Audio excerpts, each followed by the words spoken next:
لتكتمل الحلقة،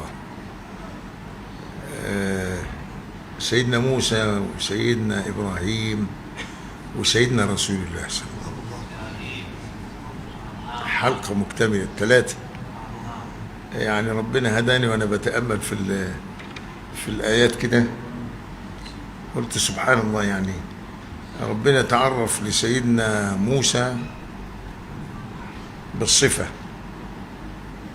هي صفة التكليم، وكلم الله موسى، وتعرف لسيدنا إبراهيم برؤية أثر القدرة بالفعل يعني، وكذلك نري إبراهيم ملكوت السماوات، وتعرف للنبي بتجلي الذات. يبقى عندنا 3 مراتب في التعرف: صفة وفعل وذات. تعرف للنبي بتجلي الذات، وتعرف لسيدنا الخليل برؤية أثر قدرته في الوجود، وكذلك نري إبراهيم ملكوت السماوات والأرض وليكون من الموقنين. تعرف لسيدنا موسى بصفة الكلام، وكلم الله موسى، فناسب مطلب كل واحد منهم يتناسب مع مرتبته في التعرف.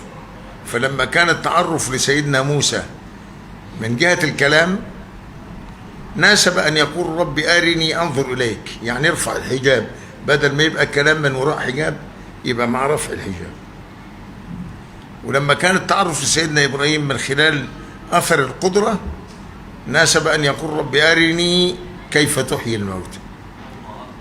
يبقى رب أرني أنظر إليك سيدنا موسى، وسيدنا إبراهيم رب أرني كيف تحيي.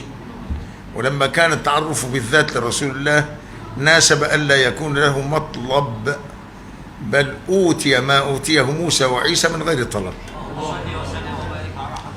فهذا سيدنا إبراهيم يذكر أن الله غفر له، أو هو بيطلب من الله، بيطلب من الحق سبحانه وتعالى: والذي أطمع أن يغفر لي خطيئتي حتى اليوم الدين. ما قالش في الدنيا مثلا، مع أنه لا نعتقد أن له خطيئة، لكن هو هكذا حكى الله عنه: والذي أطمع أن يغفر لي. والنبي صلى الله عليه وسلم بشر بمغفرة ذنوب قومه أو أمته ليغفر لك الله ما تقدم من ذنبك وما تأخر. سيدنا إبراهيم لما ألقي في النار قال حسبي الله، وقيل للنبي يا أيها النبي حسبك الله. سيدنا إبراهيم قال واجنبني وبني أن نعبد الأصنام. وقيل للحبيب إنما يريد الله ليذهب عنكم الرجس أهل البيت ويطهركم تطهيرا. سيدنا إبراهيم قال ولا تخزيني يوم يبعثون. والحبيب قيل له يوم لا يخزي الله النبي والذين آمنوا. سيدنا إبراهيم قال واجعل لي لسان صدق في الآخرين. وقيل للحبيب ألم نشرح لك صدرك ووضعنا عنك وزرك الذي أنقض ظهرك ورفعنا لك ذكرك. سيدنا موسى قال رب اشرح لي صدري. وقيل للحبيب ألم نشرح لك صدرك ويسر لي أمري. وقيل للحبيب ونيسرك لليسرى واحلل عقدة من لساني.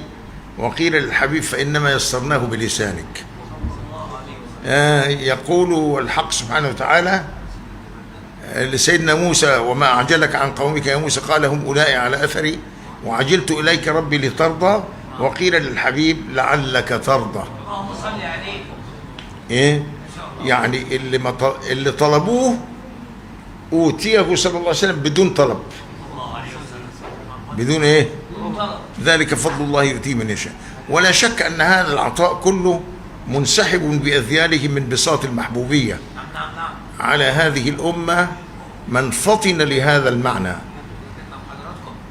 من فطن، لأن القلائد لا تبتذل وما ياخدهاش أي واحد، إنما ياخدها لو القلائد والجواهر لو خدها واحد ما يعرفش قيمتها يروح يبيعها بقروش، إنما اللي يعرف قيمتها يظن بها، يظن فاللي عارف القدر والمقدار هو ده اللي يستاهل بقى أن يبسط الله عليه بساط العطاء. نسأل الله سبحانه وتعالى أن يرزقني وإياكم محبته ومحبة حبيبه ومحبة أهل بيته الطيبين الطاهرين، وأن يرزقنا صدق الانحياش إليهم، وأن يحشرنا في زمرتهم، وأن يدخلنا مدخلهم، وأن يجعلنا في جوارهم موصولين بحبالهم وحبال ودهم في الدنيا والآخرة وما بينهما. وصلى الله على سيدنا محمد وآله الطيبين الطاهرين.